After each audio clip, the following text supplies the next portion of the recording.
Donald Trump just had one of his most humiliating days as president yet, with half a dozen European leaders turning up to Washington to completely school him on diplomacy. Trump tried to act tough in front of our allies, but after continuing to talk in circles and even forgetting one of the other president's names, our allies had to sit Donald Trump down and scold him like the child that he is. Keep watching to see how Europe is now taking charge of Trump and just how humiliated he was today. And if you haven't already, please be sure to leave a like and subscribe for more. As you know, last weekend, Donald Trump held a major peace talk with Vladimir Putin in Alaska. And while he came away empty-handed, it seems that America's allies no longer trust Trump to represent NATO alone. And honestly, can you blame them? Trump literally tried to make a peace deal for Ukraine and didn't even invite Ukraine. In fact, the Russians were so excited about Trump seemingly abandoning our allies that clips like this one were caught over the weekend of Russian tanks literally flying the American flag in support of Donald Trump.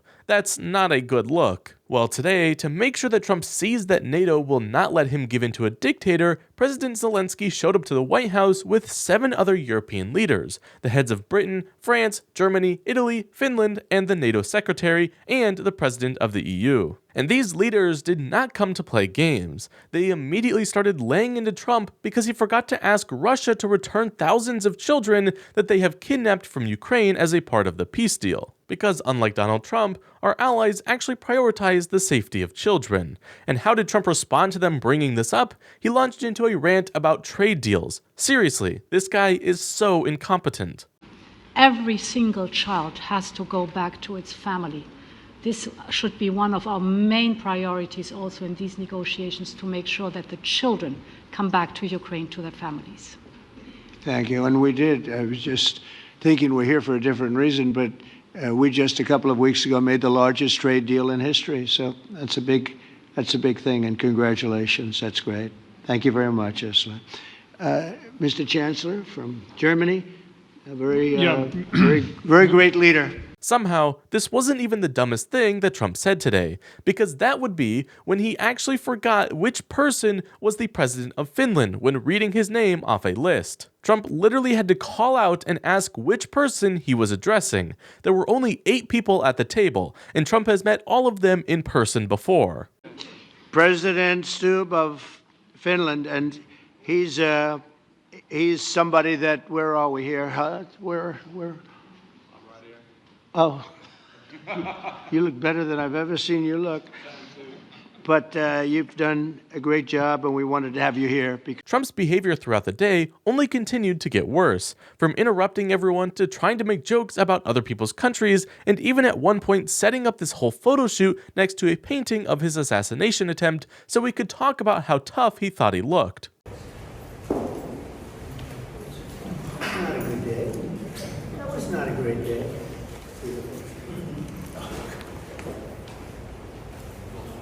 And after putting up with this for about as long as possible, someone had to finally break, and it turned out to be the Chancellor of Germany. Chancellor Merz literally scolds Trump for not making a ceasefire with Putin, like he said that he would. The Chancellor even warns that he doesn't think that Europe can keep working for a peace treaty with the United States, if Trump won't do anything to actually stop the fighting. And I don't personally think anyone's ever spoken so bluntly to Trump. Just take a look at this.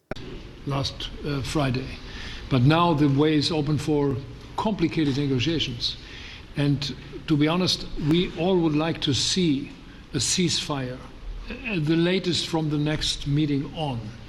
I can't imagine that the next meeting would take place without a ceasefire.